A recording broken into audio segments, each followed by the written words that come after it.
नमस्कार, बात तो चुभे की देख रहे हैं आप। मैं हूं आपके साथ पूजा। आज लेकर आई हूं एक ऐसी बात जो कांग्रेस पार्टी को बड़ा चुभेगी, कांग्रेस के भ्रष्टाचार की पोल खोलेगी।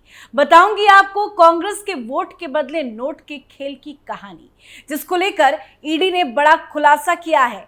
पता ये चला है कि कांग्रेस पार्टी ने चुनाव में भर भर के नोट बांटे हैं।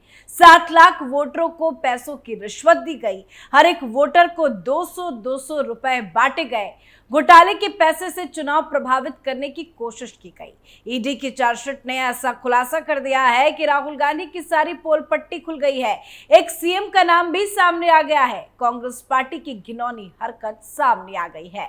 तो चलिए आज अपने शो में बताऊंगी आपको वोट के बदले नोट की कहानी, और बताऊंगी कि क्या है कर्नाटक का वाल्मीकि फंड घोटाला, और बताऊंगी कि कैसे राहुल गांधी बुरे फंस गए हैं। कांग्रेस पार्टी और घोटाले का चोली दामन का साथ है। ऐसा लगता है कि कांग्रेस पार्टी और उसके नेता घोटाले करने के लिए ही बने हैं। सत्ता में रहकर आम जनता की गाड़ी कमाई को लूटना और अपनी तिजोरी भरना कांग्रेस पार्टी का यही काम रहा। कांग्रेस ने अपने शासनकाल में जितने घोटाले किए, अगर उसकी लिस्ट गिनने बैठ जाऊं तो घंटों लग जाएंगे। गांधी परिवार ही घोटाले करने में माहिर है, तो कांग्रेस के बाकी नेताओं के भाई क्या कहने। पर शर्म की बात यह है कि जहां जहां कांग्रेस की सरकार है, वहां वहां जबरदस्त घोटाला हुआ है। कहीं जांच चल रही है, कहीं नेता जेल पहुंच चुके हैं, तो कहीं कांग्रेस का मुख्यमंत्री ही रडार पर आ गया है, तो कहीं भ्रष्टाचार पर बड़े एक्शन की तैयारी की जा रही है। पर इस बीच ईडी ने जो खुलासा किया है वो काफी चौंकाने वाला है। ईडी ने बताया है कि कांग्रेस अपने घोटाले के पैसों को कहां कहां ठिकाने लगाती थी और जनता के साथ किस तरह का धोखा करती है। दरअसल इन दिनों कांग्रेस का कर्नाटक में वाल्मीकि निगम घोटाला चर्चा में बना हुआ है। वो इसलिए क्योंकि इस मामले में एक्शन हुआ, कांग्रेस के बड़े नेता की गिरफ्तारी हुई और जांच में जो खुलासे ईडी ने किए हैं वो काफी चौंकाने वाले हैं। तो सबसे पहले आपको बताते हैं कि क्या है ये वाल्मीकि निगम घोटाला, कैसे खुले इस घोटाले के राज, और अब ईडी ने क्या खुलासा कर दिया है जिससे बवाल मच गया है।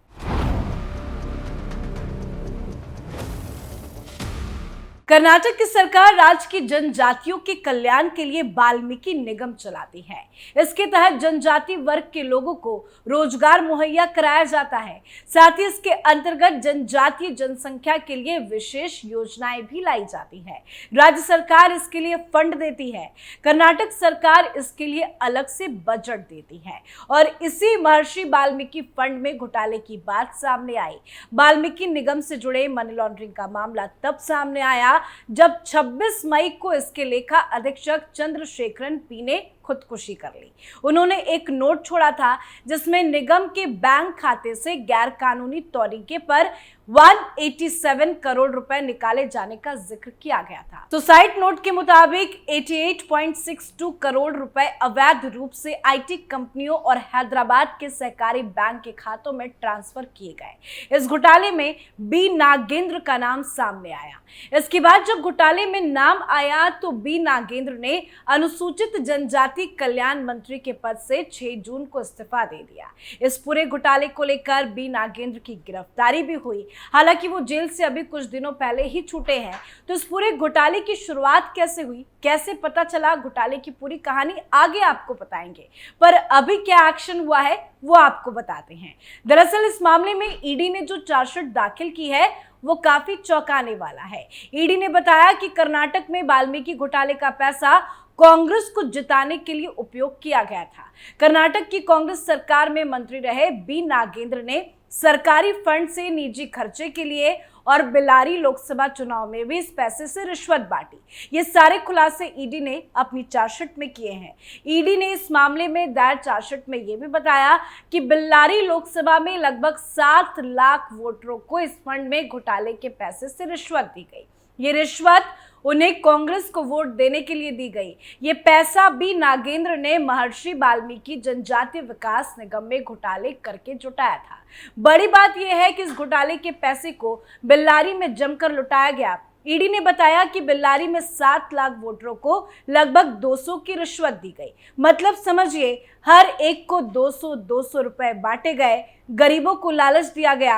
ईडी ने आगे कहा कि घोटाले के पैसे से चुनाव प्रभावित करने की कोशिश भी की गई। ईडी ने यह खुलासा बी नागेंद्र के पूर्व निजी सचिव विजय गौड़ा के फोन की जांच के बाद किया था। उसमें बेलारी में पैसा खर्च होने के सबूत मिले हैं। विजय गौड़ा ने भी संबंध में जानकारी दी थी। ईडी ने आरोप लगाया है कि बी नागेंद्र के पास इस घोटाले का अधिकांश पैसा आया।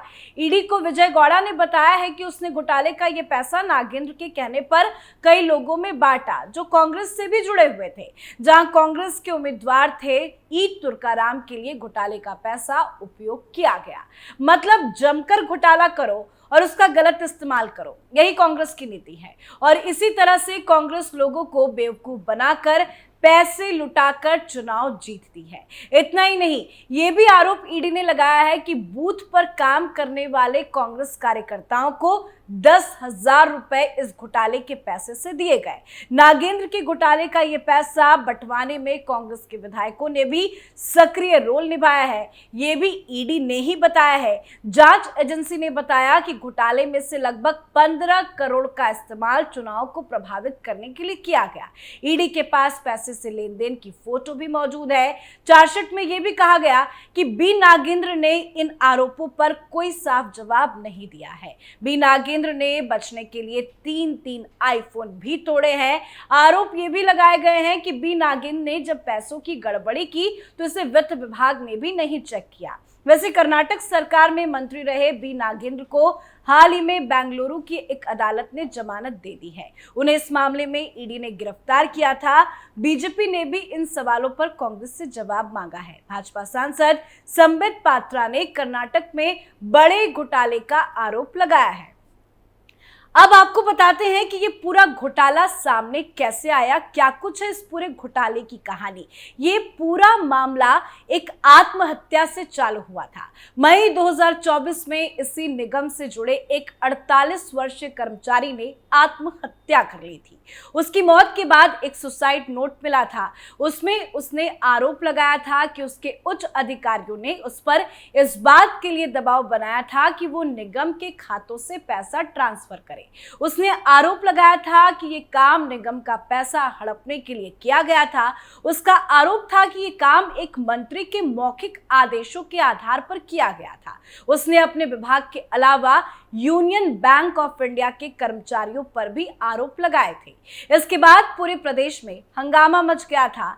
आत्महत्या करने वाले कर्मचारी चंद्रशेखर ने सुसाइड नोट में बताया था कि उसे उच्च अधिकारियों ने इस बात के लिए निर्देशित किया था कि वो निगम के एक खाते से दूसरे खाते में पैसा ट्रांसफर करने के लिए पत्र लिखे। ये पैसा यूनियन बैंक के वसंत नगर ब्रांच से एमजी रोड ब्रांच में डाला जाना था। इसी के तहत वाल्मीकि निगम के खातों से निकाला गया पैसा इसके बाद अन्य खातों में भेज दिया गया। इस पूरे खेल में 187 करोड़ का लेन देन हुआ। इसमें से लगभग 88 करोड़ अवैध खातों में भेजा गया। जब ये मामला खुला तो चंद्रशेखर काफी ज्यादा डर गया और उसने उसके बाद आत्महत्या कर ली।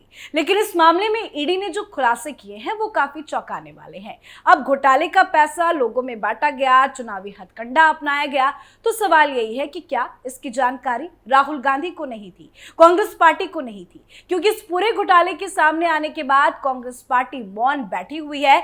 किसी ने अभी तक एक बयान तक नहीं दिया है, ना ही इसकी चर्चा कहीं हो रही है। सबसे बड़ी बात यह है कि नेता की गिरफ्तारी हुई तब भी कांग्रेस पार्टी ने कुछ नहीं बोला। वैसे कांग्रेस की यही नीति है, घोटाला करके पैसे इकट्ठा करो और उसका गलत इस्तेमाल करो। पर इस बार जो ईडी ने खुलासा किया है वो बात कांग्रेस पार्टी को बड़ा चुभ रही है, क्योंकि इस घोटाले में सिद्धरमैया का भी नाम सामने आ चुका है। तो इस पर आप अपनी राय कमेंट कर लिखें। देखते रहिए कैपिटल टीवी। नमस्कार।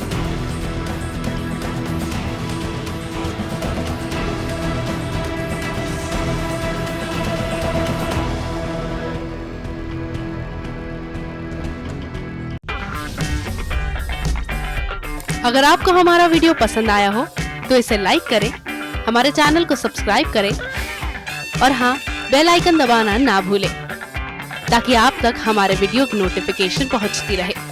आप अपना सुझाव हमें कमेंट बॉक्स में दे सकते हैं। हमारे साथ जुड़ने के लिए शुक्रिया।